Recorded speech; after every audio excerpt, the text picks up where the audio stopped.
Commander Elsa Martinez stared at the holographic display floating before her, watching as alien warships materialized from hyperspace jumps across 17 different sectors. The Zephyrian Empire had finally made their move, just as Earth's intelligence had predicted. What they hadn't predicted was the sheer scale of the invasion force, over 3,000 vessels, each one larger than anything humanity had ever built. "Ma'am, the outer colonies are reporting massive casualties," Lieutenant Helen Chen reported from her station, her voice barely steady. "New Singapore is gone. The mining stations around Proxima Centauri have been obliterated. They're moving toward the core systems." Elsa nodded grimly. For 70 years, humanity had been the newcomers in the galactic community, tolerated but never respected. The other species viewed humans as primitive, their technology crude, their military forces laughably small. Earth maintained a modest defense fleet of 200 ships, enough to patrol trade routes and show a presence at diplomatic functions, but nothing that could stand against a true military power. At least, that's what everyone believed. "Signal. All stations," Elsa commanded, her voice carrying across the bridge of the UES Prometheus. "Authorization code, Shadow 77 Alpha. Operation Dark Fleet is now active." Helen's fingers flew across her console, transmitting the coded message across quantum communication networks that supposedly didn't exist. Within seconds, confirmations began flooding back from locations that weren't supposed to be there. Hidden bases in asteroid fields, cloaked stations in the void between stars, research facilities buried deep within gas giants. The truth was that humanity had learned its most important lesson long before reaching the stars. Never show your true strength until you're ready to use it. "Admiral Chen sends her regards from Shadow Base Prime," Helen reported, a slight smile playing at her lips despite the gravity of the situation. "The Ghost Fleet is powering up. ETA to engagement zone. 47 minutes. The Zephyrians had made a critical error in their intelligence gathering. They had observed Earth's official fleet, cataloged every visible shipyard, monitored every public military installation. What they had missed was the vast network of hidden construction, facilities that had been operating in complete secrecy for decades. While humanity's public face showed peaceful merchants and modest defenders, the Shadow Fleet had been growing in the darkness. "Incoming transmission from the Zephyrian flagship," the communications officer announced. "They're demanding our immediate surrender." "Put them through," Elsa ordered. The holographic display shimmered, revealing the reptilian features of High Admiral Vexthar, his golden eyes gleaming with anticipated victory. "Primitive humans," his translated voice hissed. "Your pathetic fleet cannot hope to stand against the might of the Zephyrian Empire. Surrender now, and we may allow your species to serve as laborers in our mines." Elsa stood slowly, her expression calm. "High Admiral, I appreciate the offer, but I'm afraid we'll have to decline.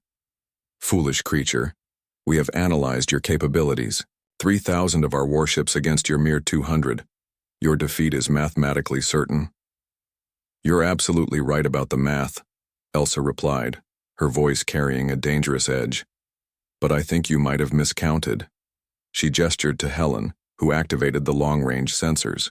The display between them suddenly erupted with new contacts, thousands upon thousands of them, materializing from stealth fields and emerging from hiding places throughout the solar system and beyond.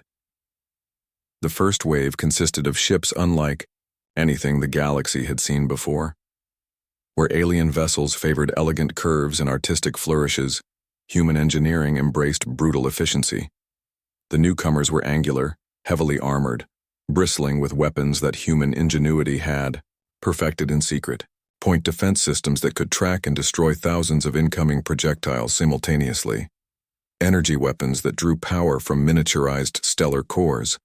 Kinetic bombardment systems that could crack planets. What is this?"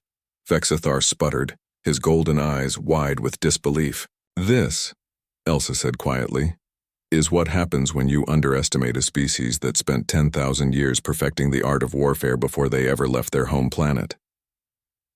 The second wave began emerging from the shadow gates, artificial, wormhole generators that humanity had been secretly deploying throughout the galaxy For the past 30 years, these ships were larger, more advanced, crewed by humans who had spent their entire careers training in facilities that didn't officially exist. Helen's voice cut through the tension. "Admiral, long-range scans show additional Zephyrian reinforcements, jumping in from the outer rim. They're bringing in their entire Imperial fleet." "How many?" Elsa asked. 12,000 ships, ma'am. Maybe more." Vexithar's expression had shifted from confidence to confusion to something approaching. Fear. "Impossible. No species could have hidden such a fleet. Our intelligence networks are perfect." "Your intelligence networks," Elsa replied, "only found what we wanted you to find. The truth is, High Admiral, humanity has been preparing for this. Days since the moment we met our first alien species and realized we were surrounded by predators. The third wave emerged from deep space, ships that had been built in the vast construction yards orbiting rogue planets in the void between galaxies.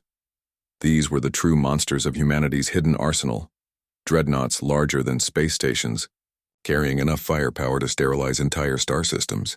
The Shadow Gate project wasn't just about hiding our fleet," Elsa continued, watching as Vexthar's forces began to realize the impossible situation they faced. "It was about creating a network that could deploy overwhelming force anywhere in the galaxy within minutes." The final count appeared on Helen's screen, and she announced it with quiet pride. 73,412 human vessels now in active combat status, Admiral. All Shadow Fleet units report ready for engagement. Vexthar's reptilian features had gone pale. "This is impossible.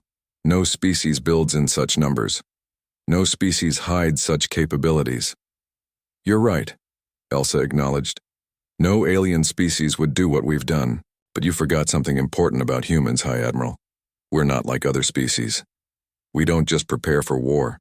We prepare for the war that comes after the war we're expecting to fight." The Shadow Gate had been released, and with it the galaxy would learn why humanity had spent so many years appearing weak while growing strong in the darkness between the stars.